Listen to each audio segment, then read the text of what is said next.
You're listening to the Native Plants Healthy Planet podcast, presented by Pinelands Nursery. Here are your hosts, Fran Chismar and Tom Kinezic.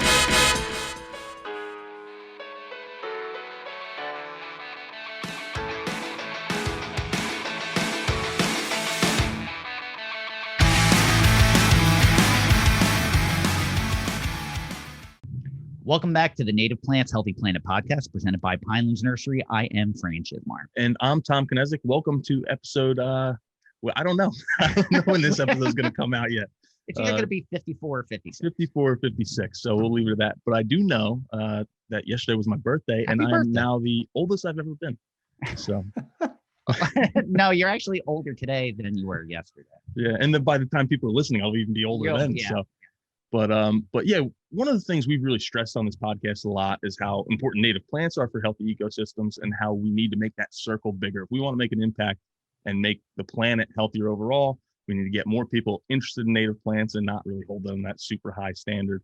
We just need more people who are dipping their toe in and starting to mess around. So, well, one of the things native plants often lead to is clean water, and clean water often leads to better fishing.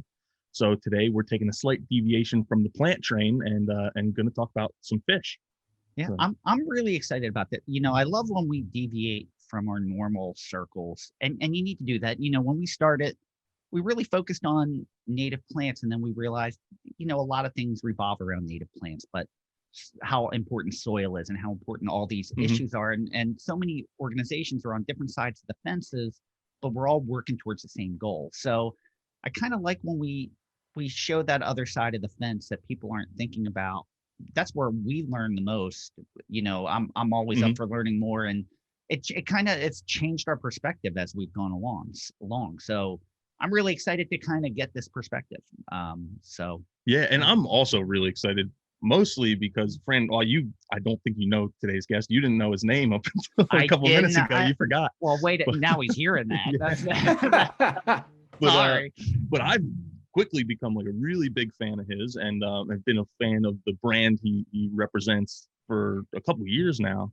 So I'm like super excited to have him on because I'm like a fanboy. And I love a lot of our listeners, unknowingly knowing that we were having this guest, have reached out about some of these podcasts and saying, "Hey, you know what? I'm not a fisherman, or I'm not a hunter, and I'm actually a vegan, but I appreciate the viewpoints of this, and I like hearing." You know, I'm trying not to be closed-minded. I'm trying to understand, and I do understand, even though that's not my personal choice. I get it. Yeah, so that's why we want to take this little, like I said, slight deviation. But with that, welcome the senior fishing editor from Meat Eater. Is it Meat Eater Inc? Or is this Meat Eater? We'll just call it Meat Eater. Yeah, Meat Eater works. Yeah. But and that's Joe Cermele, who's before we get really into the meat of things, we were talking a little bit from the pre-show about how you are originally from New Jersey. Now you live right across the river. We do have to ask one really important question first, and that is pork roll or Taylor ham? Oh, it's pork roll. There is no argument. That is what it is. The box of Taylor says Taylor pork roll.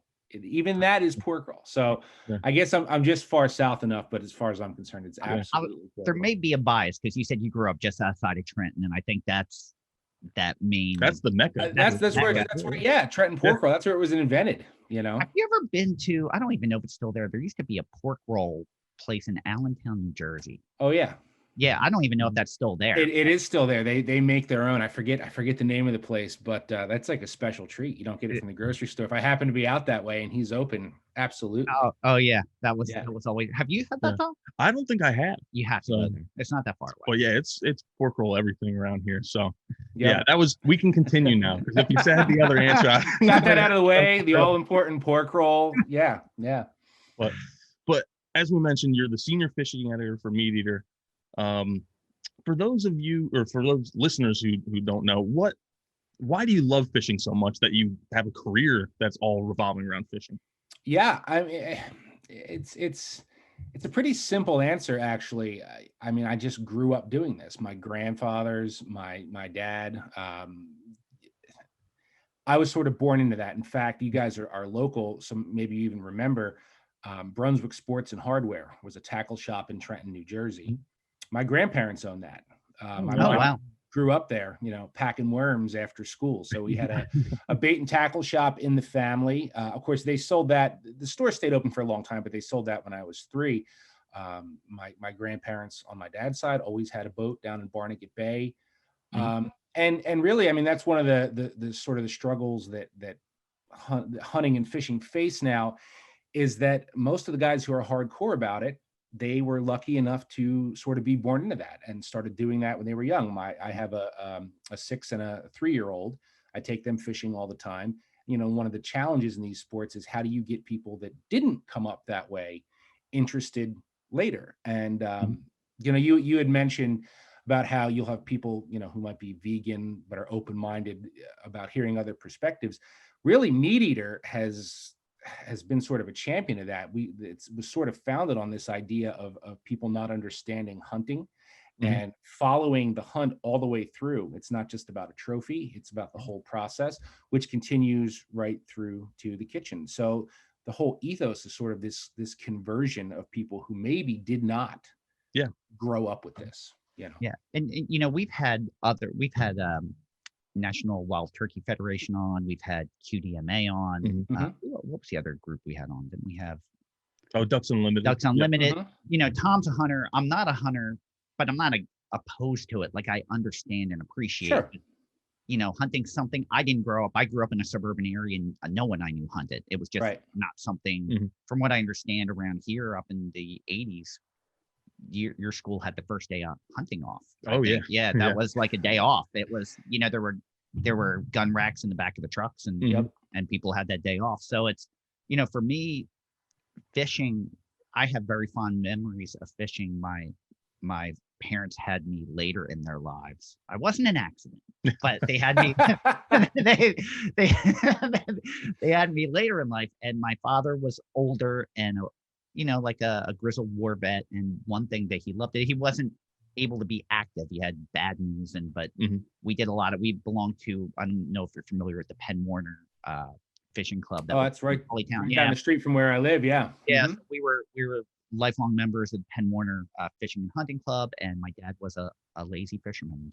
He liked to bobber. He liked to sit down and have a beer and listen to the Phillies game. And that's how we spent our weekends, is just sitting on the lake and fishing. So I have very fond memories of that, and it's, so my fishing perspective is even different from a lot of my friends that went in the bay or the ocean or different things. I didn't know anything other than a bobber. We never even used lure. A lure. Yeah. So it was, but it's, and that's what I've taught my kids, and they've expanded on, because they have friends that do other things. So my kids have fond memories of that too. I mean, we get to fish right here on the nursery. So, well, it's interesting you say that, because most people start out with a worm and a bobber, right? That's how most people start out fishing. Some people, that's what they do, and that's cool. But like, even for me, I fish a million different ways. I've been all over the place. But I always say that if you ever fall out of love with watching a bobber go under, like fishing in its most simplistic form, then something's gone wrong. Because even now, like, I will still go buy a bucket of shiners and bobber fish, because that's what I feel like doing today. That's still fun. So if you lose that love of the bobber, if you're like too good for that, you're missing the point of fishing. So I'm all about a good bobber session. Yeah, I mean, and what we love about fishing is that it ties into everything else. Like, if you're hunting or if you're fishing, a lot of those healthy communities, in order for you to be able to do that, it has to be a healthy community. And that depends on, for fishing, it depends on the buffers, the quality of the water. Have you seen, from your childhood spending a lot of time on the water, have you seen a decline in just the natural areas that you've fished in, or a decline in what you've caught, or the size of the fish, or? Well, yeah, I mean, all of the above, really. And, I have to be sort of a little bit cautious, but I'm also going to tell it like it is. Like, growing up right outside of Trenton, I used to spend a lot of time on Stony Brook. It runs through Princeton and Amwell. And, in the last few years, Mercer County Park has bought up a lot of land in the Lawrenceville area. Yeah. And on one hand, you see the good in that. They've made manicured trails and they've made it very nice and very accessible. personally, I look at that and go, you've taken the wild right out of this. You've removed a lot of trees and cleared a lot of areas along the streams that I grew up fishing. And I guess for me, growing up with this, I like bushwhacking. I didn't mind, trudging through sticker bushes to get where I wanted to go. And what you see in this immediate area a lot now is sort of this making nature very easy access, which has benefits. I won't deny that. But I look at it for my kids, and it's like, where will you go when you have your driver's license around here that like you can trick yourself into feeling like you're still out in the woods and you're still away? I think that's sort of going away a little bit. And in terms of the fishing being, better or worse than when I was a kid, I don't want to say that it's worse, because it's really not. But the bottom line is there are more people out fishing now than ever before. The pandemic played a huge role in that. But even that aside, with social media, more people get interested. And on one hand, that's my line of work, is making people interested in fishing. Yeah. But when you look at an area like Central Jersey, all of Jersey really, that was already a pretty crowded state, so is the fishing really worse? No. Is it harder to catch fish or bigger fish in places that when I was growing up, you could catch 5-pound bass pretty routinely? Sure. I don't know how much that's environmental as just pressure. Fish do respond to pressure over time. So yeah, I mean, I've seen this area change in ways that I don't like. I've also seen things swing around. I mean, if you look at the Delaware River, that's home water to me. I've been fishing that since I was a little kid, and it's a pretty fascinating river. A lot of people don't realize it's the last major undammed river on the East Coast that I did not know that. So it can flow freely from, it's dammed in the reservoirs way up in upstate New York, but once the branches come down, the main stem of that river is completely undammed for over 300 miles.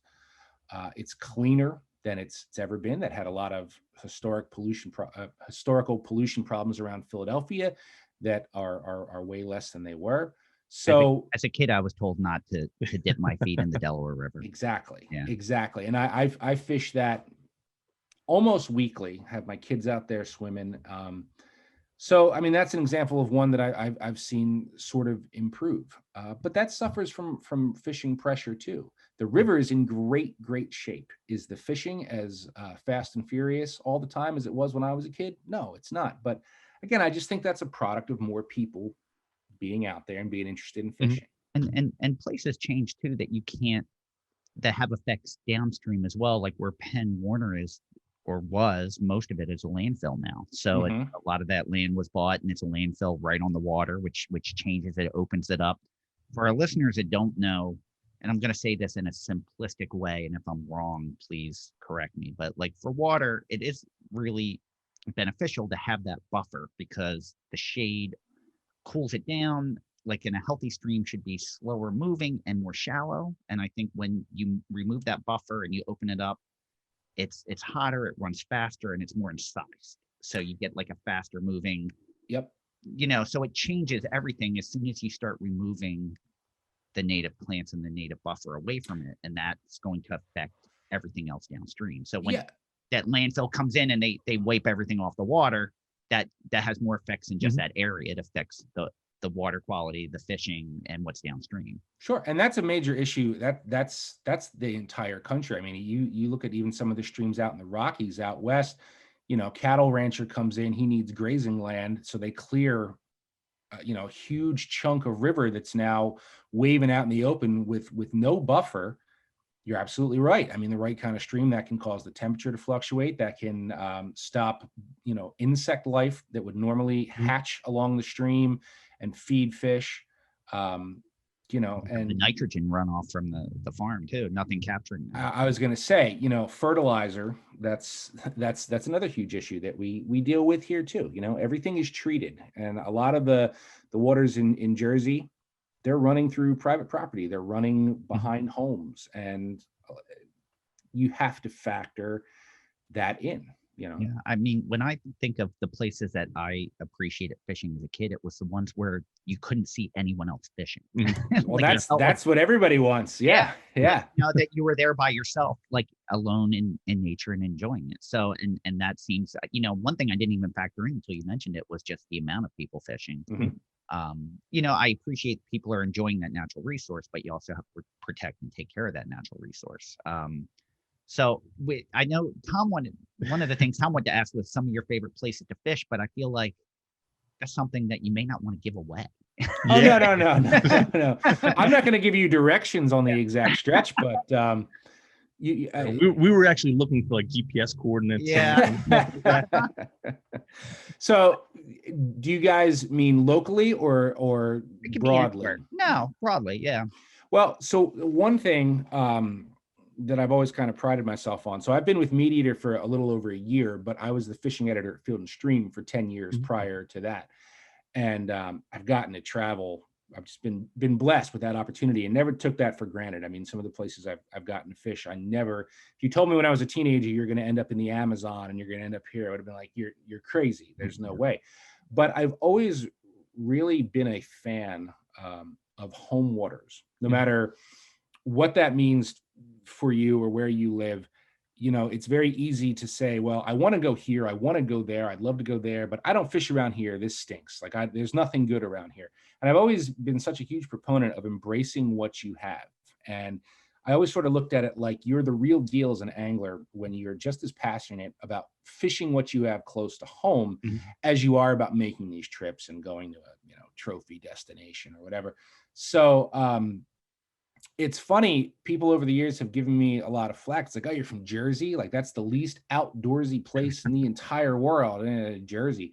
But of all the places I've been, I've yet to find, I found a lot of places I'd love to have a second home, but nowhere else I'd rather live because despite the overcrowding, the price and all that, we have so many fishing options within, say, 4 or 5 hours in any direction of Jersey. We have, it's just, there's nowhere else that has the kind of variety. So locally, I mean, if you really want to drill it down to the places that are sort of my favorites here, I grew up fishing Barnegat Bay. I fished all up and down the coast, but Barnegat Bay holds a special place in my heart. And that's more than just fishing. That's growing up crabbing there and clamming there. Delaware River, that's right down the street from me. And I'd be lost without these places. This is my weekend. This is, I mow the grass too on the weekend and want to go fish somewhere. And there's actually, I think people are surprised to hear that there's actually some really good wild trout fishing in New Jersey. In the northwest corner, a lot of the rivers up there have wild fish in them. Are you going to stick 20 inches like you would on the upper Delaware? No, but they're beautiful wild fish. And I've always really enjoyed sort of showing people all that. In fact, I just launched a month ago a new video series on Meat Eater called B-Side Fishing. And actually told me about that. Yeah. And, the first season, 4 episodes in the first season, were all based in New Jersey because the whole idea of B-side, these sort of overlooked, underappreciated fisheries, man, New Jersey has a lot of those, but it also just happened to work out because of the pandemic. We weren't really traveling and flying all over in 2020. So it made sense to stay local. And that's really, Jersey kicked off this show because there are so many surprising things that people elsewhere wouldn't even expect to have here. Yeah. And that was something that I've really enjoyed watching, that B-side fishing series on YouTube. And I recommend if anyone's interested in fishing, go and watch that because it really does show a lot of these like hidden gems in New Jersey. Yeah. First, because you had your pickerel episode in the Pine Barrens, which I grew up doing all the time. We had a little cabin in the pines, and we just literally, you're cutting through brush and finding these little pocket ponds, and then you're catching these giant pickerel, and it was awesome. Yep. You had the mahi episode, which is something I've wanted to do for years and just haven't had the guts to take my boat out that far. And then, but the one that I think Fran would be interested in is how you're catching pike in, was it the Passaic River? On the Passaic. Which is like a very polluted river in northern New Jersey. Yep. Yeah. It's, if you think about New Jersey, you have where you can ocean fish, bay fish, through the Pine Barrens up in the mountainous areas of the Northwest. There's so many different, we have so many different resources within a small space, which, like you were saying, like so much is so close, and you're not that far outside of upstate New York or Maryland. You can go fishing Chesapeake Bay really quickly, which I love that. So there, I mean, that's a lot of special places. What would you say? What makes these special? Like, what's the best habitat that you find, like from all these different places fishing where you love? What's the best habitat for fishing? Well, I'm really not sure you can answer that with one sort of habitat. It's all sort of based on what kind of fish you're targeting. But just to hit a few, like we mentioned the wild trout, and you were talking about buffer zones.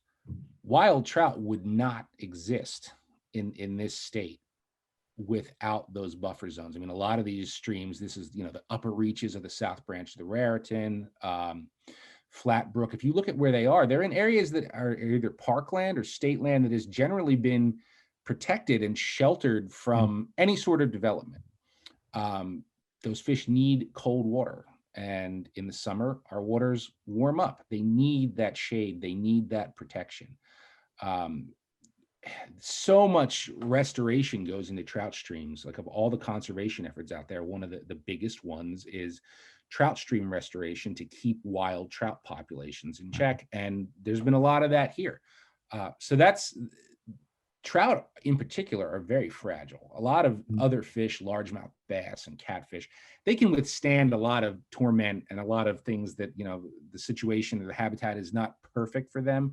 Trout can't. So when you have any thriving wild trout populations, even if it's small streams and small fish, that really says a lot about the health of your waters. Is there pressure from wildlife as well? Is there wildlife that are we competing with? We always talk about deer pressure as one of the things that's really hampering native plants. They eat my peppers every year. Yeah. So are we seeing that with wildlife as well? Like an imbalance where that is an issue? I mean, nothing that in my opinion is overly shocking, but the one that does come to mind, especially if you get hunters talking about this and guys who fish in salt water, there has been just a pretty incredible bloom over the last, say, 10 years of cormorants in New Jersey. To the point where I even see them on the Delaware here, right outside of Trenton. There are islands here where in the summertime you look up and the trees, they're just cormorants in every tree. You didn't see that when I was growing up. And granted, it wasn't necessarily something I was paying a lot of attention to when I was younger, but there are places now on the river in some of the bays where the cormorants are so thick, and they're competing for bait fish. They're eating fish food. And I've noticed that certain times of year when the cormorants are real thick here, suddenly I won't be able to catch any smallmouth bass in this particular stretch of water. Not only will the cormorants eat the young smallmouths, but really they're competing for their food. Any bait fish, anything cormorants can grab. That's a fairly big documented issue. And there's been a lot of talk about what to do about that in other states. If I'm not mistaken, Fish and Wildlife departments have opened a season and basically told hunters, like, cull some, like, get, these birds are, but of course we haven't done that here. So that's the biggest one that sort of jumps to mind in terms of being a real problem. We had an issue on our pond. What was it that found its way into it? Was it an otter? We had an otter. Yeah. I don't know how it found its way. They'll do some damage too. Yeah. And it wasn't, he had no threats in that pond at all. There was nothing threatening him. So he was just having a field day. Right. So, but we were like, how did he find his way to the pond in the middle of our nursery? It was just, but he was obviously searching, he found a pot of gold. That's pretty interesting, actually, because come to think of it, I've never seen an otter just like walking across a field somewhere. They're always pretty close to water. So you must have made a trek to get there. What's the closest creek to here? Oh gosh, I guess it's probably Crass Creek, but that's even across like a main road. There's, if you followed like all the farm ditches, there's probably a way to get without getting out of the water, but it would be a long way. He had his fill and moved on. So we've talked about fishing and why you love fishing so much, but what are some of the ways that fishermen give back to nature? Well, I mean, on a very basic level, just license sales alone, just purchasing a fishing license, supports state conservation efforts. The entire price tag doesn't go to that, but there are always initiatives that the state is working on. I mean, your trout stamps support trout conservation if you purchase that. But I think, beyond that, and it's sort of the same thing with hunters. There are people who may not hunt or fish, but they just care about the environment. And, you forget that hunters and anglers are boots on the ground too. They care about that environment just as much as somebody who just wants to sort of enjoy the nature. So if you look, I mean, fishermen, we talked about stream restoration. That's one thing, but I mean, I know so many anglers across the country that go out of their way to organize lake cleanups, river cleanups. It's one thing to enjoy a pretty river, a pretty lake, but when you're the guy that wants to get something out of that, sometimes it can matter more to you, and I've been part of some of these cleanups. I've been part of a team that was replanting dune grass after Sandy. That was organized by surf fishing clubs. It wasn't a general environmentalist thing. It's the fishermen out there replanting sedge grass to keep those barrier islands in check. So hunters and anglers in general, they're very quick to jump in when there's an issue or when there's a problem, and take that upon themselves if they're out there and see that there's something we can do here, something we can clean up, there's something we can plant. Very willing group of people in general. Yeah, I think we've discussed this on a few episodes, that sometimes just a few bad people give a bad name to the whole group. Like, Sure. like just in television, they give you that stupid hunter so many times in so many different scenarios in TV and movie, and it's stereotypical, but not necessarily the truth. Because I find most hunters and fishermen more passionate, knowing they need nature to protect what they love doing. They have more respect for it than most of the people. I guarantee when I'm walking through by a waterway and I find litter, it's not from the fisherman that was fishing there. Yeah, and sometimes it is, and that's just like you're saying. You have a few bad apples, but it's unfortunate. I mean, you do see that. You do see fishing line. You do see stuff left behind, and sometimes the best you can do is just grabbing it. You know what I mean? Just grabbing it yourself. So it's not to say that there aren't some anglers and hunters out there that don't have that respect, but I think by and large, as a communities, hunting and angling communities, some of the most driven people in terms of keeping the environment in check. I agree. Before I forget, and this is off topic because I thought about it before when we were talking about like Mercer County parks. Just from our end, I think with a lot of that, they bought a lot of land, and you were saying it was maybe overly managed in some areas. I know the Sourlands Conservancy right now is working with Mercer County Parks, DNR Greenway, and Friends of Hopewell Valley Open Space. They know that they're losing 1 million ash trees, and they've been planting like crazy. We just sent a truck today, so they're planting like 10,000 trees this fall. To try to protect and rebuild that. Now I know we've had this conversation is managing it that, do you let it manage itself or do you manage it? I don't know the answers to that, but and I know, and I just want to add that I didn't want that to come across like I'm saying this is terrible, because I enjoy that out there with my children. On one hand, it's really nice to go out there and these trails all connect. It's just, you can't help but remember it. I'm not sure if you guys are familiar with the Hunt House. No. So there's an old farmhouse out there with a pond behind it. We used to call it Blackwell's Pond. I do know what you're talking about. So when I was a little kid, like, you had to park a mile away and like slog down a mud. It was an adventure to get to that pond with my granddad and my dad. And you felt like we're going somewhere really special. There's not going to be anybody else there, and we might catch a really big bass. And that's how I remember all these places. The farmhouse wasn't rebuilt yet. It was like spooky. It was haunted. It was falling apart. And Now all that's been rebuilt, and there's like a sign, Willow Pond, Blackwell's Pond this way, and you don't get your feet muddy, and it's very easy access. So I see the benefit of that, but I just will always remember that area as it was, and I liked it, you know. And our kids will have different memories because that's before them. We know the change, but when you think of like the farmhouse kind of breaking down, being spooky, that's nature reclaiming it. That's, that's going back to what it was, and I appreciate that. I don't feel that everything needs to be restored perfectly. Sometimes you have to let it go back to where it was. Right. And yeah, those are some of my best memories as a kid, is some of those areas that you kind of felt like you were out in the middle of nowhere, even though you weren't. Right. What it took to get to our local waterway was amazing, and it was an adventure. And now it's not. I still have places like that now where I'll take my kids. I'm like, we're going to go to the secret pond in the woods. Well, I mean, really, it's not a secret, and it's barely in the woods, but just to have some place where I know they feel like we've trekked out. Unfortunately, it's sort of always been an illusion around here, because it's always been crowded around here, but it just still feels harder and harder, to find those little niche places. What's that getting? Is that happening in some of the Western states as well, or is it primarily along the East Coast?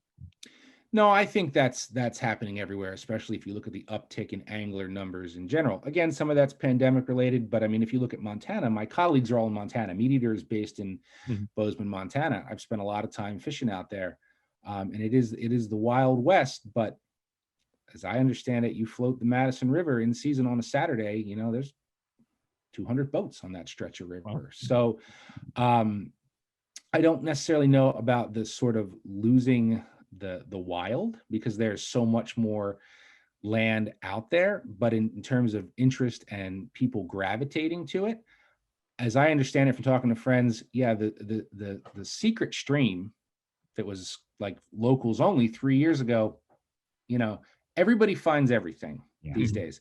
There's a huge buzzword in fishing is spot burn. Everybody's spot burn, right?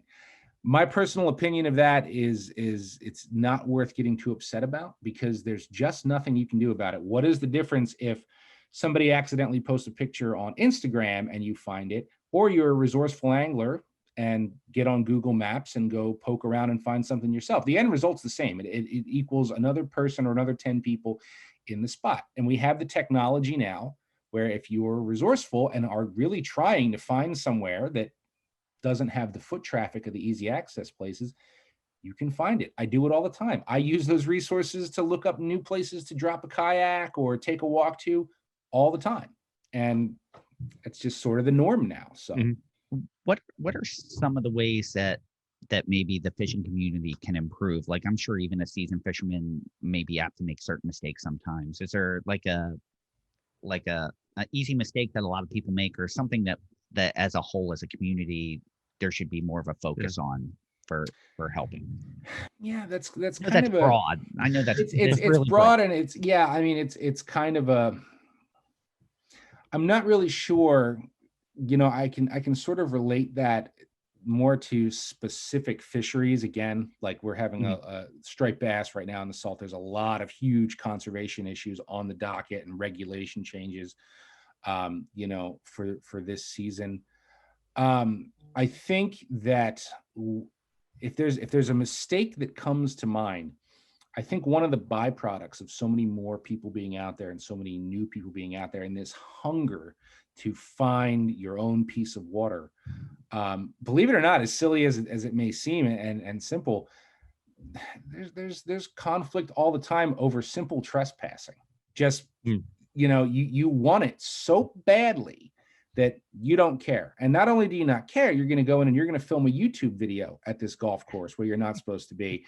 And I mean, these videos of people getting harassed for trespassing in the YouTube generation, not just here, all over the country, it's pretty common. And, when you're a kid, you do some dumb things, but every time this happens, this is the kind of thing that leads to hurting the angler who's on the up and up, So you have a landowner or something that has one bad experience with the kid or the guy who's just going to say, too bad, I'm doing this.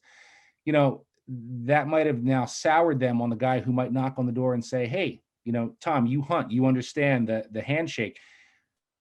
Can I fix your fence for you and fish your bass pond? I mean, nobody does that anymore. So I don't know if that was the answer you guys were looking for, but it's just what pops into my head is like this rampant trespassing because people are so desperate to find that piece of water that nobody else is pressuring, No, I think that's a perfect answer because, and really what we were looking for was something that gives other people a bad taste in their mouth. And they think of this one instance when it comes to hunting or fishing and then says, oh, well, they're all bad. Right.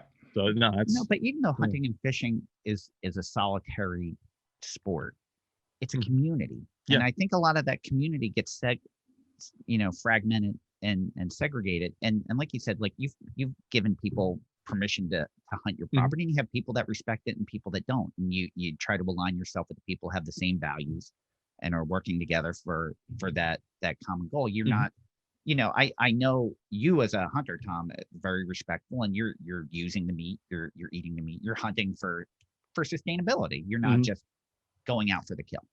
Yeah. Not saying that another that's example, wrong. we have a pond on one of our farms, and you have so many people say, oh, can I fish your pond? And you don't want to say no, but then you have the instance, and this was the real thing that happened, where we had a couple kids who were actually taking the bass that they were catching out of our pond and bringing them back to their own pond. And one time I show up and there's just a dead bass laying on the picnic table there, and it's like, oh, maybe I don't want to say yes anymore. But you know what? That's common too. Like that's another thing that same deal. This pond has what I want. I have this little place. People illegally stocking or moving fish around. That's another very common thing these days. Oh yeah. Yeah. Can we talk about Seaspiracy? Sure. Can we talk about that a little bit? We've covered it a lot in our podcast. Oh, but, and it just just our last conversation made me think about that. We've talked about it a little bit here as well, and I thought about adding it as a question just to get your opinion on it since we brought it up here. I'm like, maybe we won't. Like anything else, like you have to figure anything presented like that. There's an angle, and there's some things that are truth, and there's some things that there aren't. Maybe some things are over exaggerated or so forth. I mean, are we really overfishing? We've had Dr. Enrique Sala from National Geographic on talking about like protecting our waterways. And we know certain keystone species you need to protect, otherwise you'll see it collapse much faster as a whole. Like we know the importance of sharks and things like that, and certain predators. But are we running into an issue? Is it only certain parts of the country? Is like how much of that is true? Like I'm sure there's always people that abuse it, and there's some truth and maybe some exaggeration. So sure, and my opinion of that film, did that put focus on some serious issues that we have going on with our oceans and commercial fishing? Absolutely. We covered this on our podcast on Bent, and we had Steve Klobuchar, who's a correspondent at Meat Eater. He's a fisheries biologist, and one of the things he did, and we certainly I can't recall all of it, but when you watch Seaspiracy, and this is sort of a trick. Every time they spit out a fact, they cite the source in fine print. This is where we got that from.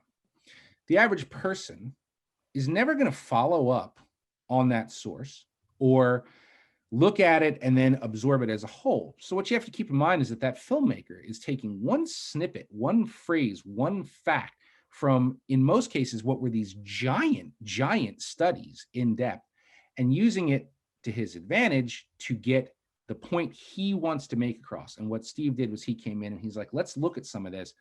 And the one that comes to mind, the big stat up front that, what is it, by 2045, the oceans will be void of life. I forget the exact date. Yeah. He's like, that was extracted from a study that was done in like 2006. And I forget exactly how he set it up, but he's like, they had this baseline showing this decline. And if you extrapolate it out long enough, eventually you hit zero.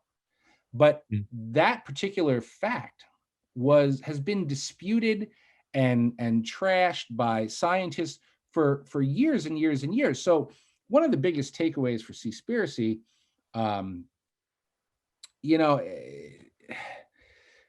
the filmmaker is sort of acting like nobody has cared about any of this until right now because I said so. When in reality, there have been journalists and news organizations, if you look for it, that have been covering a lot of the issues that he brought up much more smartly, much more in depth. And my opinion is it's a propaganda film. It's a shock value propaganda film that dabbles in fact, but if you really took the time to break down a lot of those stats and a lot of those sources, there's so many holes that can be poked in it. It's enough to make you passionate.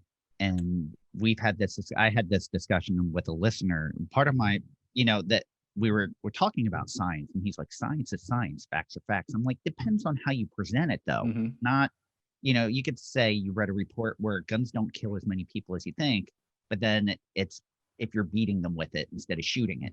Right. There's always an angle that you can use to help prove your point. So there's always something enough to get passion, but there has to be a separation between passion and fact. And that's what we've advocated here for on before. If you go back to our chemicals episode, was, hey, don't just believe what you read on the internet. Don't just watch Seaspiracy and believe it.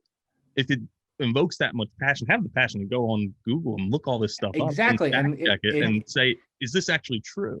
Exactly. The unfortunate problem, as you guys know, with films like that, is you're going to get a much greater matter of fact impact off watching it. It's I forget, but Steve Klobuchar, when we interviewed him, actually there's a law, like a Murphy's Law type of thing, that basically said the energy it takes to refute BS is much greater than it takes to make it.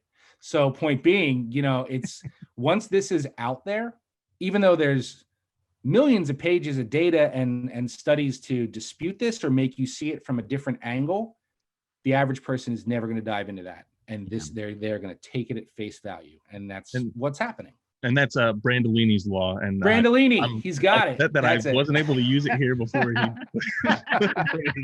Brandolini, that's right. But, you can easily, like, we know the damage that DDT has done to our environment, but it's easy to use that as like, hey, look what's over here. Don't pay attention to what's going on over here. It's like, don't worry about what we're doing. Just know that this was bad, when maybe you're just trying to get the attention off of yourself because you're doing something worse and throwing all these other things out there. So we always say, please do your research. Just don't believe everything because, you hear it or we say it, or, do your own research and come up with your own opinion, before, I love passion, but it can't just be blind passion. Exactly. Because that's the hardest thing I agree. The energy to break down blind passion is you can't, like, sometimes you it's a losing battle. Yep. And I'm guilty of it. I'm not saying I'm not guilty of it, but I'm trying to get better. So moving on, one of the things that we've actually talked about on our podcast, and you have as well, and I think this is actually the first time I wrote into you guys, was you talked about the dam removal on the Musconetcong River in northern New Jersey, and it was right after we had on Fran, who was it? From the Nature Conservancy, Michelle de Blasio, who was involved in that project. That's something that's happened all over the country. How does that improve? We know it improves our ecosystems. How does that improve or help fish? Well, a bunch of different ways, but I'd mentioned that one of the things that makes the Delaware so special is that it's undammed. So you have a lot of migratory fish on all East Coast rivers. Delaware specifically, we get a run of American shad. We have the strongest run of American shad on the East Coast still. We get river herring and then the striped bass that come out of saltwater through Delaware Bay to come up and spawn. So in the springtime, we have all these migrating fish. A lot of other rivers throughout New England and into the mid-Atlantic see the same things, at least in terms of the shad. But the fishing is only going to be good up to the first dam, right? So if you look historically, American shad saved Washington's army at Valley Forge when they were starving in the winter. The fish ran up the Delaware, up the Schuylkill, and fed the army, and the revolution could press on. But if you look at that same river now, there's 4 dams between the Delaware and Valley Forge. And there's fish ladders and all these things, but really that has squashed the run of a lot of these migrating fish that are important to the ecosystem. The baby shad and the baby herring feed smallmouth and feed catfish. A lot of the adult shad die and decompose and add nutrients back into the river system. So if you look at the Musconetcong, it was pretty fascinating to me. They got rid of some of the dams there, and within one season, that river was seeing American shad and herring and stripers at the low end. One season. I mean, it was that powerful. And I actually feel bad because it's been a while since they've done that. And it's like on my list to go fish the lower Musconetcong in the spring. I just haven't found the time to get up there yet. But, it can do a little bit more than that. A lot of our trout streams, the Musconetcong being one, is pretty heavily stocked far up. It has wild trout up at the headwaters. It's pretty regularly stocked in season in the middle. And then a lot of times the low ends of these rivers are sort of like no man's land. They don't really put fish down there. Well, once you get rid of the dams and now you have this lower stretch of these rivers that has straight shot access to the Delaware, man, from a fishing perspective, it becomes a place where like, you don't know what you're going to find out here. A flathead catfish can swim up. A big striper can swim up. Trout that have trickled down from the upper regions. A lot of times in the low ends of these rivers, you won't have many trout.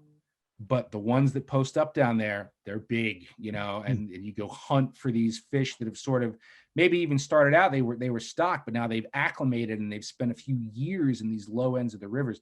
Low ends of rivers in general, like really, I get really excited about them. I do a lot of fishing on the Lehigh on the Pennsylvania side in Allentown, and everybody knows Lehigh Gorge and up in the mountains and the pretty trout. Man, we fish the grungy end through Bethlehem and Allentown, and it's not as pretty. Again, you don't know what you're going to bump into. So, I mean, that can really develop some cool stuff on the Musconetcong, and it did it very quickly in terms of the shad and herring. I think dam removal to mention is important only because, one of the things as a whole, we tend to focus on the damage that we've done recently in the last 20 years, 30 years. But, when we had Ray Archuleta on from Kiss the Ground, he was like, hey, you got to remember most of our soil was already destroyed by 1920. We did it a long time ago. Like, even though we didn't help, most of the major damage was done. And when you think of dams, I know we've talked about this many times, like you think of the Meadowlands, that brackish environment, that goes back to the Dutch damming that was fresh water and turned it brackish and killed the Atlantic white cedar bogs and totally changed the topography of that area and all the work that done. And that's something necessarily you're not going to go back to. You're not going to make that a freshwater Atlantic white cedar bog anymore. So the fact that we're able to realize some of these mistakes that we've made earlier and fix them, and it just shows how resilient nature is, to how quickly it can come back, which I think is a great point. Yeah. So after talking about a lot of this, where do you think there's opportunities for fishermen and native plant enthusiasts to come together, other than being one of each, which is me? Well, I definitely think that there's crossover. We talked about buffer zones there, and we talked about sort of the benefits of those buffer zones in a lot of waterways staying wild. Another sort of issue that's fairly common around here, especially in the upper Chesapeake too, we have a fair amount of non-native aquatic plants. I think it was Japanese milfoil or hydrilla in the northern Chesapeake. So, I also think that in some cases, if you look at these non-native plants, these aquatic plants, they're non-native, but they've actually improved fish habitat in some cases, because even though these plants aren't supposed to be here and they grow like wildfire, well, they've now provided better spawning habitat and rearing habitat for catfish, largemouth. So I think that the other crossover there too is just sort of both being cognizant and aware of what we're doing to keep the native plants in place on the fertilizer front, and also looking at like, do we need to introduce chemicals to these waterways to get rid of these plants? Are they posing this problem, or are we going to do more harm than good by trying to eradicate some of these things? And I know you guys are the native plant show, and I'm talking about non-native plants, but we've had this conversation, like Yeah. Phragmites. If you have Phragmites up and down waterways, you're not getting rid of that without chemicals. Right. It's not going to happen. And you're spraying probably twice because if you're excavating everything, which Right. is a feasibility. So, Right. what is the answer? It's, that maybe it's not hosting as many Lepidoptera, but what are its other factors? I don't know that answer. It's more complex than what I can grasp. I mean, one of the biggest ones, it's not a Jersey thing, but I mean, the knotweed up on the upper Delaware system, up in the trout stretches up there, the guys talk about all the time. I mean, that stuff, miles and miles and miles of bank with that.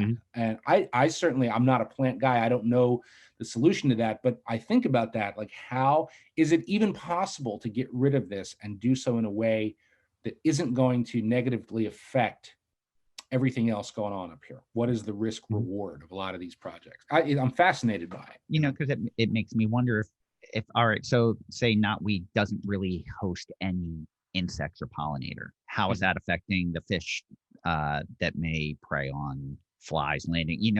If you're not getting that insect source and it's changing the landscape, how is that a changing? Is it? It's the food web. Like, how does that affect the food web, and is that ultimately affecting the fish? Yeah. Right. And what I was even thinking is, and what we always talk about is, if you're gonna remove something, you have to have a replacement. You can't just say, hey, we're gonna cut down all these trees and then just let it go, because that's just, you're opening up for invasive plants, and then that's all of it's gonna be there. Sure. You have to replace it with something, or on land you're keeping the deer out, keeping those predators out. That's a lot harder in the water with something like milfoil. Okay, you get rid of it, and now you're getting rid of all that fish habitat and all the spawning areas. Well, you have to replace it with something, or that's just gone, and until another invasive plant comes around. Yeah, Fred. I mean, you fished Penn Warner. I was just going to say, Manor Lake. I don't have a membership, but I have some friends that belong to Penn Warner. That's where we mainly fished with Manor. It was Manor. So I don't know if you know it now. Do you still fish there? No, I haven't been there probably in the so Manor has invasive snakeheads in it now, and I'm a huge snakehead fan. I love fishing for them. I find them interesting. They are super fun to catch. So I've gone down there a few times in the early spring with some buddies to target them, and Manor was pretty grown in. A lot of lily pads, a lot of hydrilla, like really thick, and that's the stuff that snakeheads love. And we did this in April, and then I went back with him that June. And literally the entire lake, other than some pads, was completely just nothing, no plants whatsoever. And I thought they were doing this in an attempt to control the snakeheads.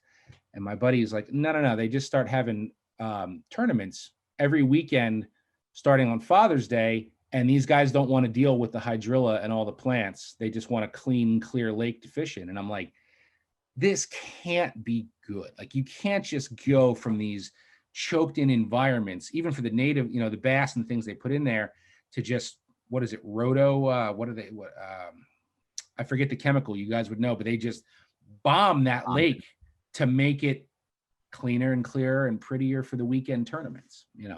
Wow.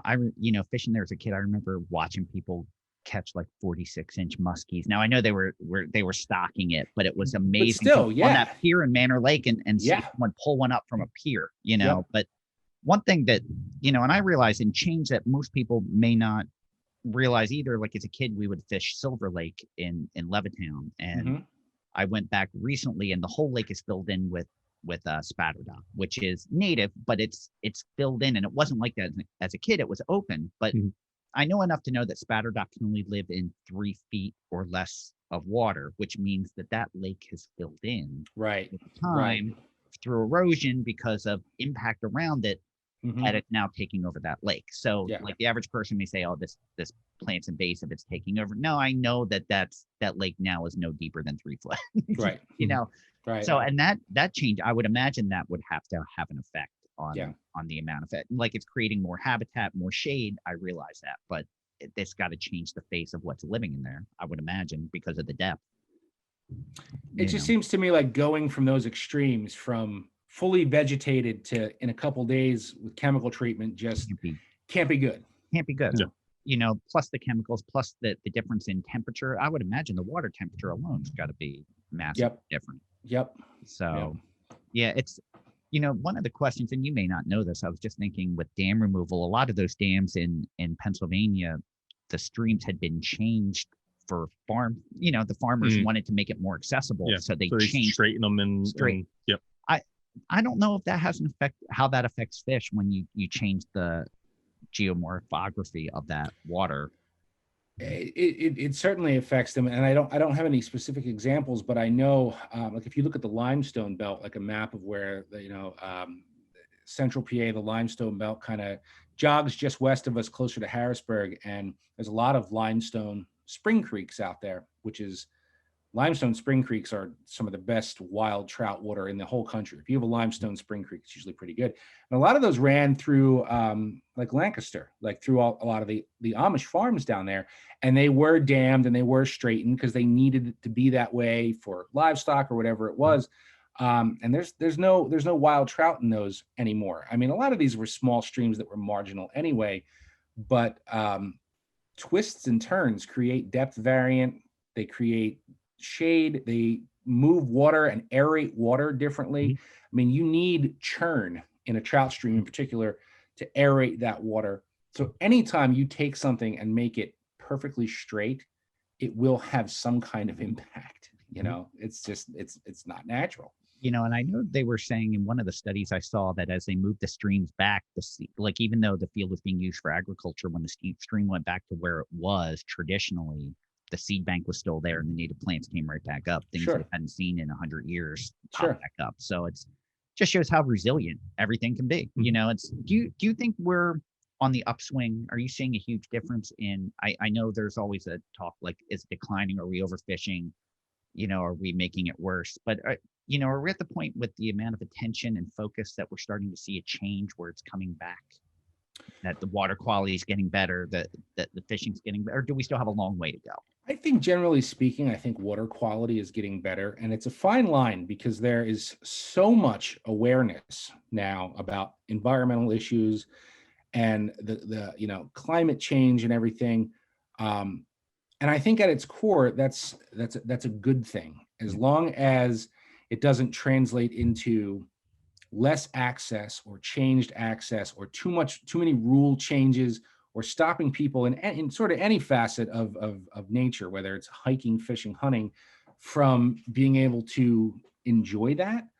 I don't know. I generally am not super doom and gloom on that. I'm more so, I think about it more so in terms of the ocean than I do inland.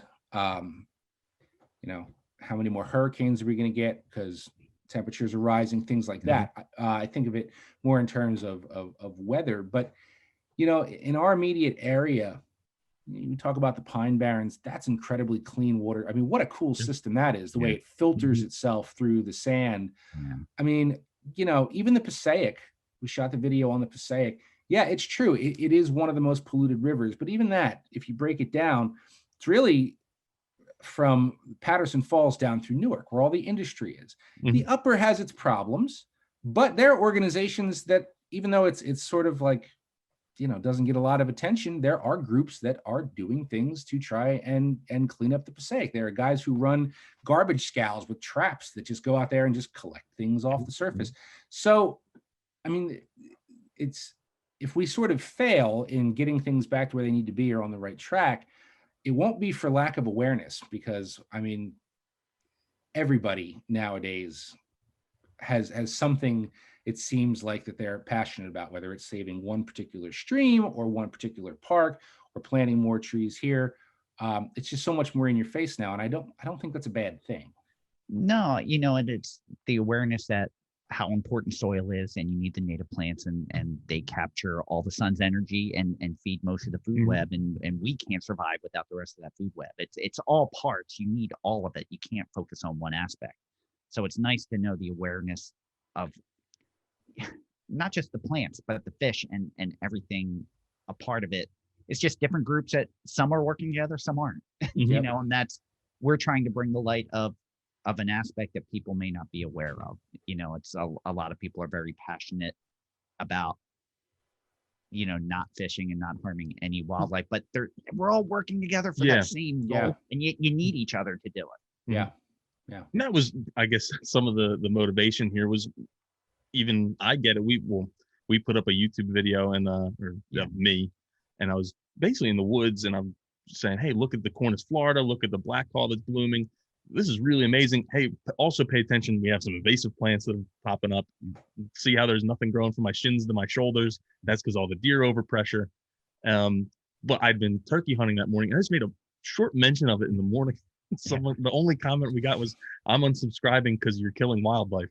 Hey, Henry Winkler, the Fonz man, just got slammed on Twitter for posting a very respectful grip and grin of a beautiful trout he caught. It was like, "Isn't the world beautiful?" And it's like, people come out of the woodwork and just say, "Now you're awful. Now I hate you. How could you?" And it's like, dude, it's the Fonz. He just caught a beautiful trout. He's a steward of, like, he's the most conservation minded, catch and release only guy. And it's just like, you saw one picture. So you mentioned turkey hunting one time and now you're evil. Unfortunately, we're not going to get rid of that. That's just, No, well, the funny thing was, jokingly, I was just bashing Julia Louis-Dreyfus because we just got a letter in the mail about saving the honeybee. And I'm like, but the honeybee is not even native. They're out competing the native pollinators. Like, where are you getting your information from? You're supporting the wrong side of the argument, but it's, you're going to have that. Everyone has their own passion, and I get that. And hopefully, one of the things we always say is every day you make a series of choices. Hopefully you make more choices for the good of the environment and the ecosystem than you do bad. Obviously we're still using gas powered cars and, air conditioning and all these things that aren't good. Hopefully you're just making more good decisions than bad. It has to start somewhere.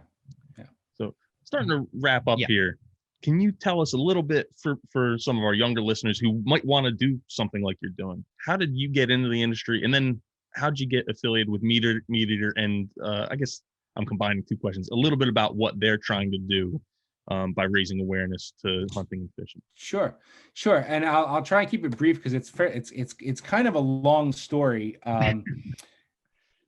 But I kind of attribute it a little bit to sort of making it in a band. And you guys have to remember, I started in this gig in 2005, and I was going to Rider University, journalism major. Wasn't really sure what I was going to do. I was either going to make it in a punk band, which did not work out, or I could write really well and love to fish. So I'm like, we'll go that way. And I started out interning for New Jersey Angler magazine, which is long gone. They haven't been around in a while.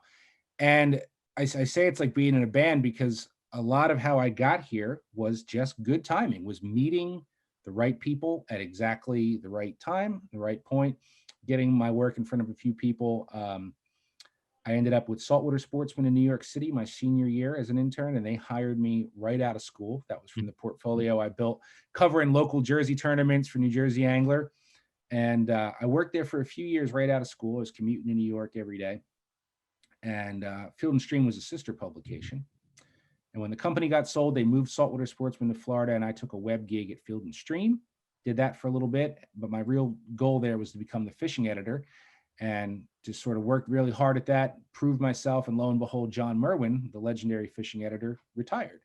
And I got that gig there and spent 10 years doing that, and moved over to Meat Eater just because I think Meat Eater right now is really at the forefront of modern outdoor media. Field and Stream was amazing. It was just very hinged on print, which sadly has gone. I mean, Field and Stream is no longer in print. It's just digital.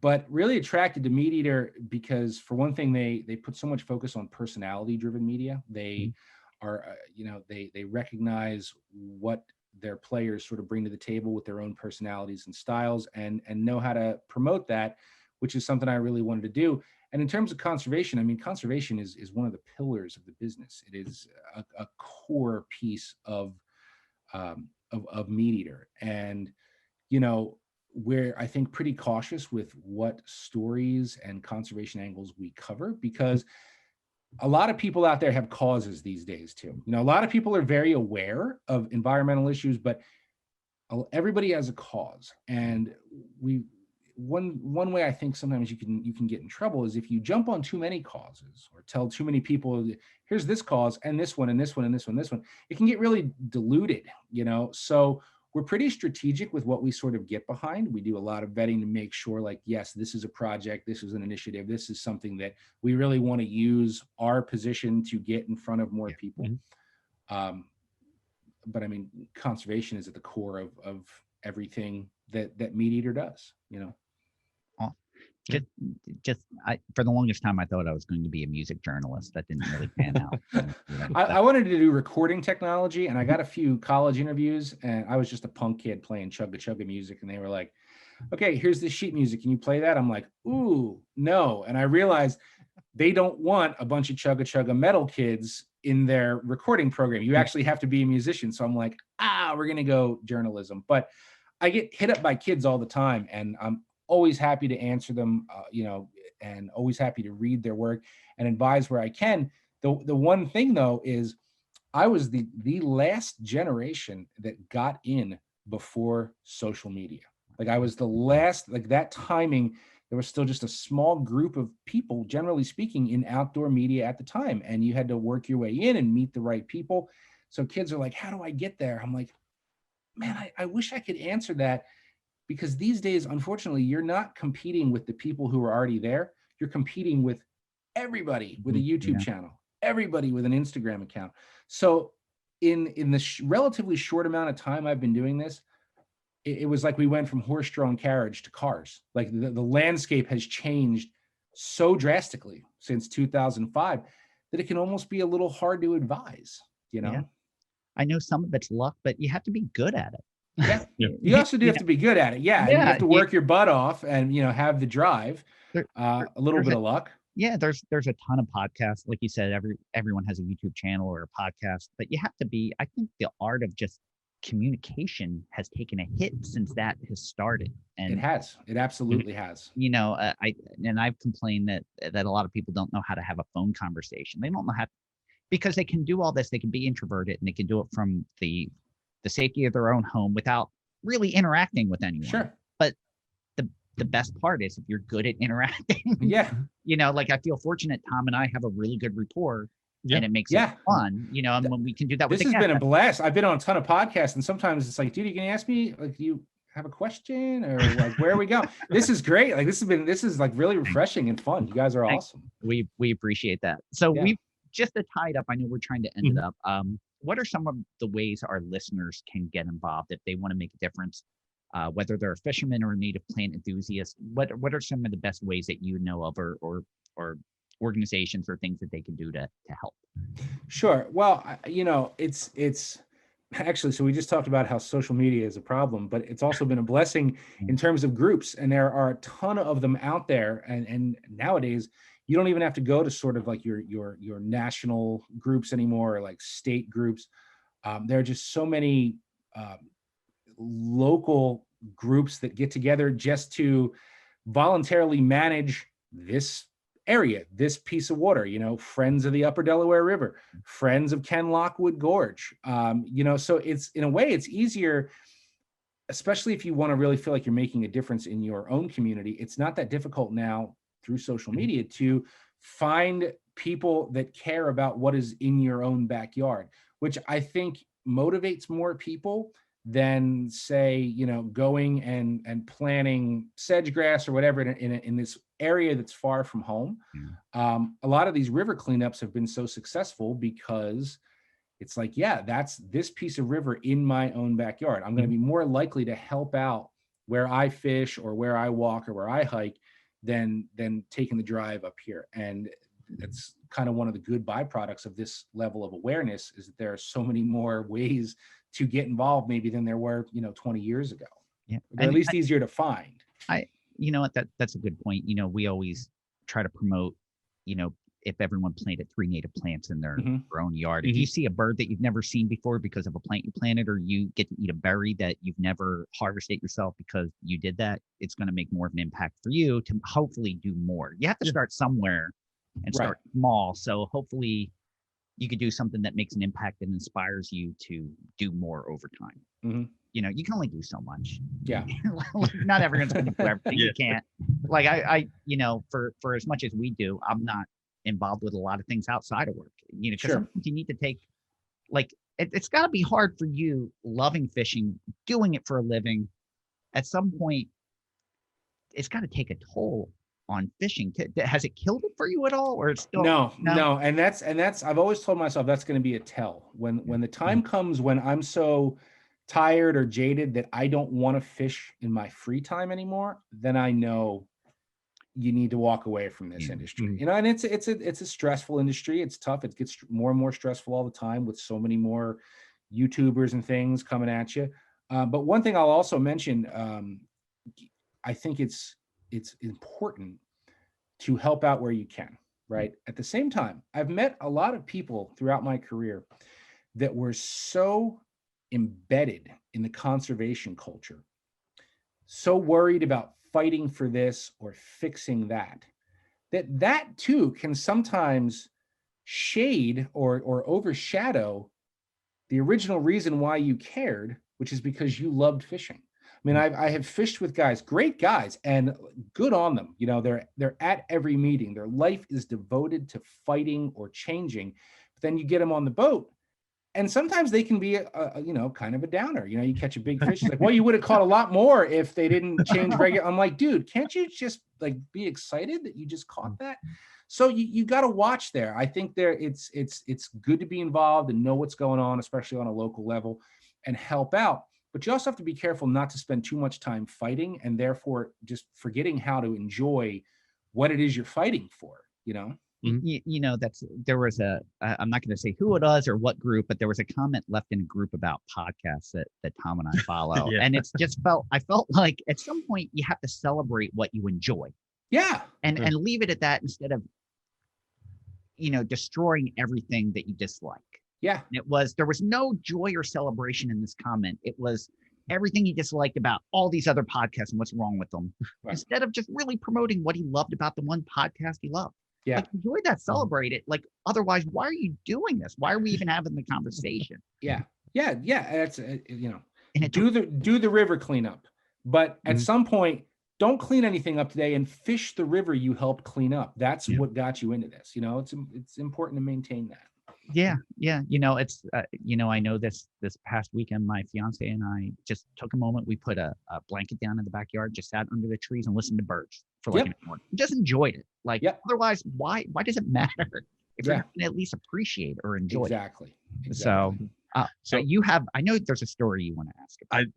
So I was thinking about this after we sent the list of some of the things we wanted to talk about. I was like, oh, my wife is not going to be happy with me. She's also our social media editor. She listens to this. Okay. It's a bunch of graphics. But there's a friend of yours who she really admires and loves watching on YouTube, and that is Bob, the garbage man, Pinelands. Oh, Bob G, huh? Wanted to know if you had any stories you could share that might give her a kick.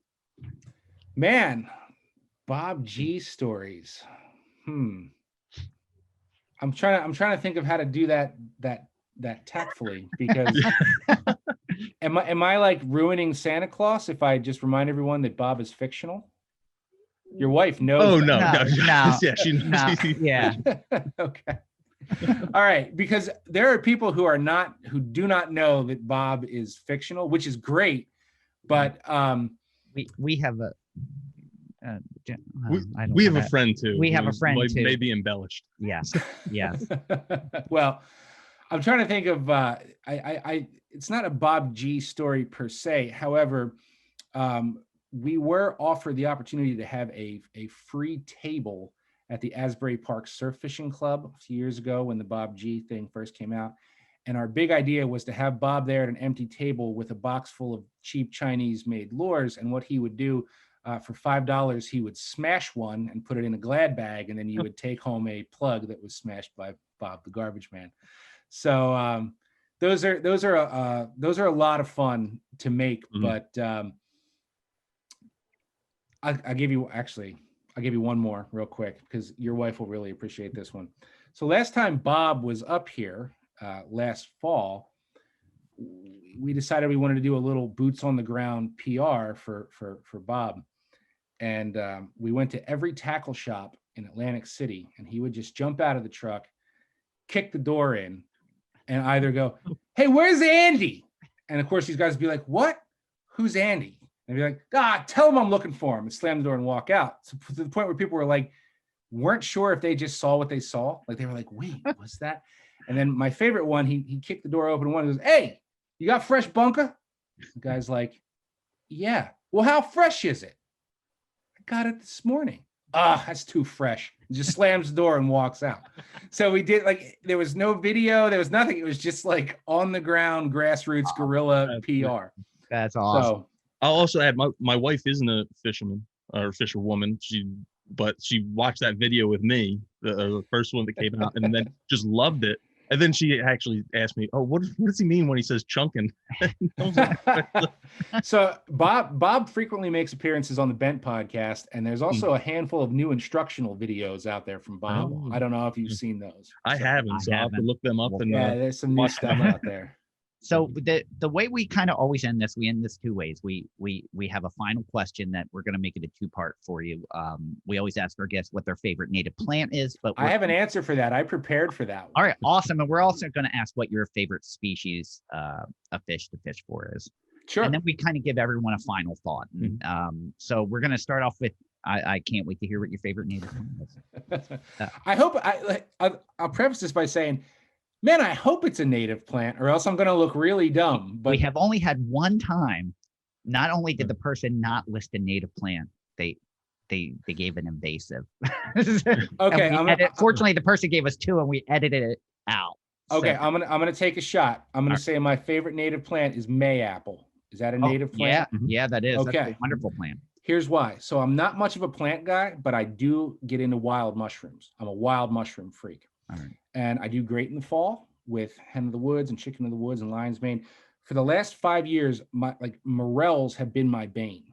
And I was convinced that they did not exist in close proximity to my house. And a buddy of mine as I am too. But okay, a buddy of mine last year, he sent me a picture. He goes, "What are you talking about?" And I'm like, "All right, teach me everything."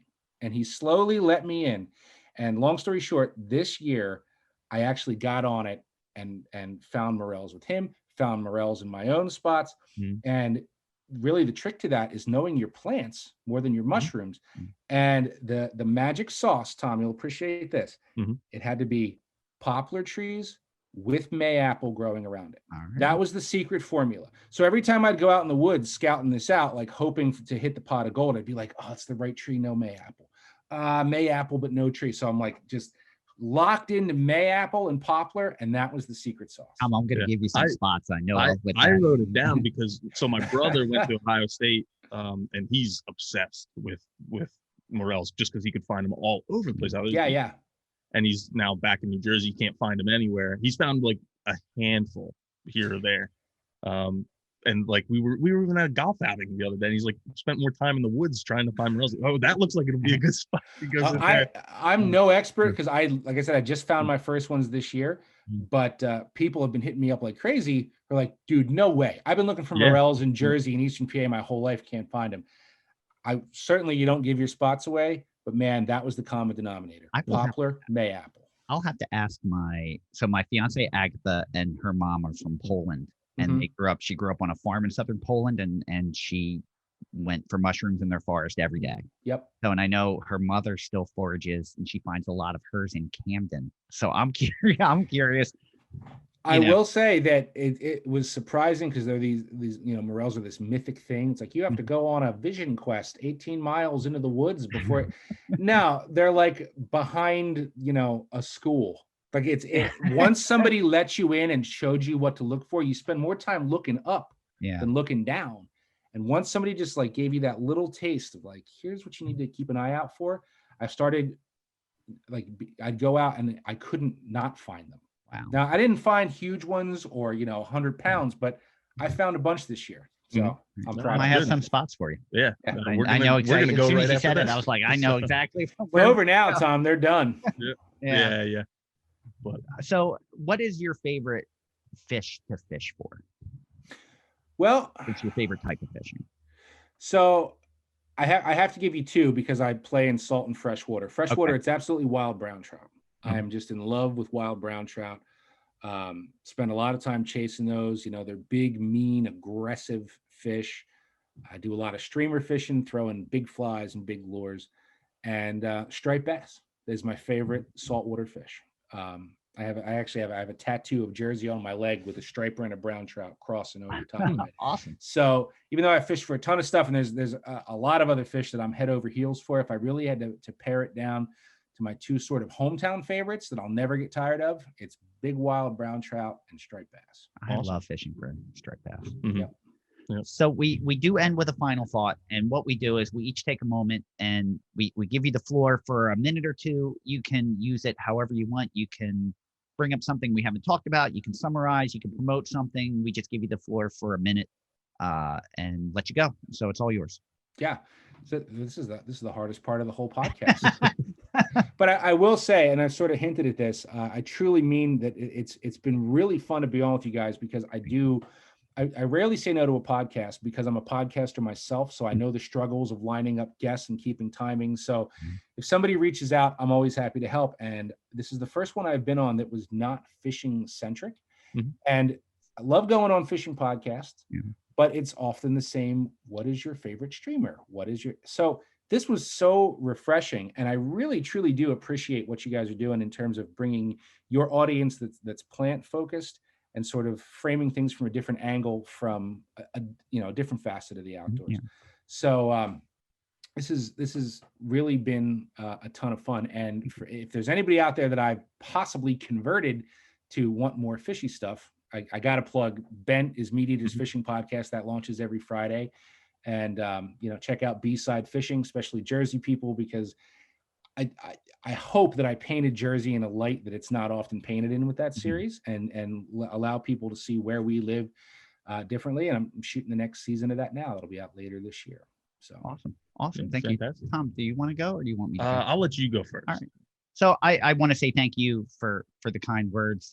For us, this has been as much of a journey as it is for our listeners. And we they're just coming along on the journey, because we're, one of the things we've never kind of listed ourselves as experts. We're not experts. We're learning as we go. And this is kind of selfish. We keep bringing on guests that interest us so we can learn something different, and keep, it keeps it fresh and fun for us too. And it's, just, we hope that everyone comes along for that journey, keep learning. I know our listenership has been I think last week we were number 6 on the nature charts which has come a long way for us in the last year.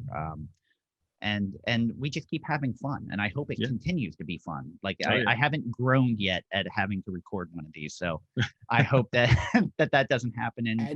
and that's the secret. So you can't, I love on the fish side everything we do. I'm not tired of it yet. Everyone's more creative than the last, and you're always working on new stuff. So that's what keeps you fueled. Yeah. So having you on has been fun for us. It brought a whole different aspect, and I've learned a lot today, and that's what we want to continue to try to do as we move forward. So thank you so much. This has been great for us. And I'll just add, this is not really a shameless plug, but a fact that like on Instagram and stuff, I answer every message I get. So if any of your listeners, especially local, are like, I have more fishing questions, joe.cermele138, I answer everything. Like, fire away. If you want to know something about fishing around here, I'll get back to you. So I want to ask one question before Tom gives his final thought. One of the things that I love but hate is feedback. And it's hard. Like, you get to the point where sometimes you can't look at it, because sometimes, even though I know it's true, it drives me crazy. And sometimes I get defensive, and sometimes, like, I realize you can't please everyone. And sometimes No, you can't. Some people are just trolls and haters, but it still doesn't mean it doesn't bother me for 4 days. Even Sure. though No. I get that. I'll be honest. When people reach out directly, happy to talk. We get a lot of emails on the Bent podcast. It's all great. I don't read comments on YouTube as much, because that's where people just sort of tend to mouth off. But I've found that when you give people a direct line to reach out to you, trolls don't have the time to reach out to you directly to tell you that they don't like you. And, people are often shocked. They're like, I can't even believe you answered me. I'm like, dude, I answer everybody. You know what I mean? Like, that's part of who I am. You were saying how we're not experts. I feel the same way. I'm always learning as I go. I'm not an expert fisherman at everything. Part of the fun of my job is talking to people that are and learning from them. And this is a community. I don't ever want to be sort of up on this pedestal, like I know more than you. I always say I will fish with anybody. I don't care. Like so I try to maintain that with social a little bit. And you got a question, I'm as pumped about your big pike as you are. I will fire back. So I try to, keep myself sort of like open door policy in terms of reaching out or questions. But when it's comments in like a public place that's outside my audience or bigger than, I feel you. I don't. Good. Tom. So my last thought was basically how some of the people who listen to this are writing into us and interacting on Facebook and all that. I do that a little bit with Joe's podcast, Bent. And it started out with the Musconetcong River, how you mentioned that. I'm like, oh, that's pretty cool. And then, but I do need to correct one thing. When you gave me a shout out on your podcast, you've mentioned that my brother wasn't a fisherman, but he liked nature. And this was all about the goldenrod golf. Like, right. He cracks open those galls and just eats them. He loves them. But my brother is like a huge fisherman, but he's big into spear fishing. Yeah. And he's probably one of the better in New Jersey at spear fishing. So my bad. I could have sworn that you phrased that as he's a nature guy, not so much a fishing guy. Oh, he's a nature guy too, but he is like huge into spear fishing. And like, if you don't want to go hungry, be around him because he's always bringing back fish. Fair enough. Fair enough. What scares me about Steve is he has no fear. Like, he's a nature guy without fear. Like, there's no like second guessing. Like, it's you're in fishing in 90 feet of water. And he's like, I think I can go touch the bottom. And then he'll just do it. So what kind of snake is that? Let me pick it up. It's like, oh. So, but anyway, this has been a ton of fun. Thank you for joining us today. We hope you enjoyed listening to Joe Cermele from Meat Eater. You can hear him weekly on the Bent podcast. And be sure, if you're interested in fishing, go and watch B-Side Fishing on YouTube. On Instagram, he mentioned it. It's at Joe Cermele 138. And also follow that Meat Eater account on Instagram as well.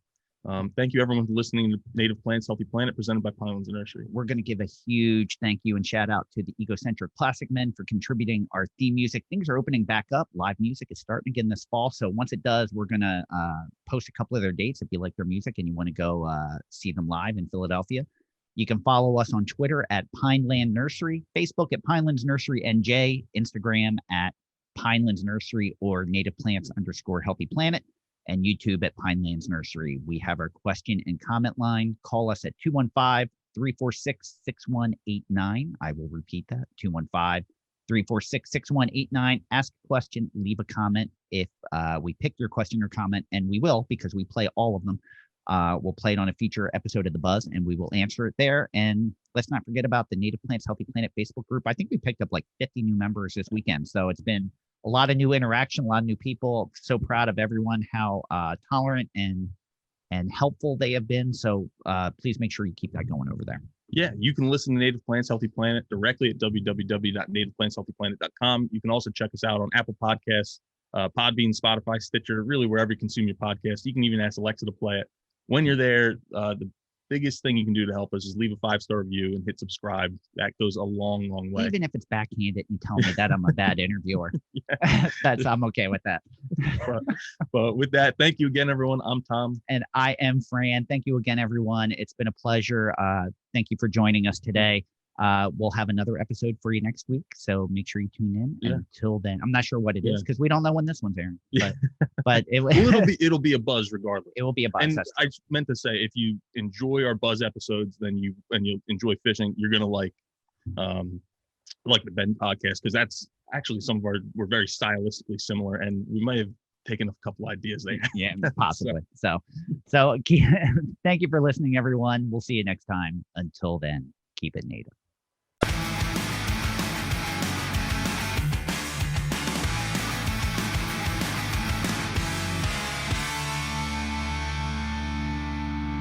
Thank you for listening to the Native Plants Healthy Planet podcast, presented by Pinelands Nursery. Remember to like, share, follow, and comment.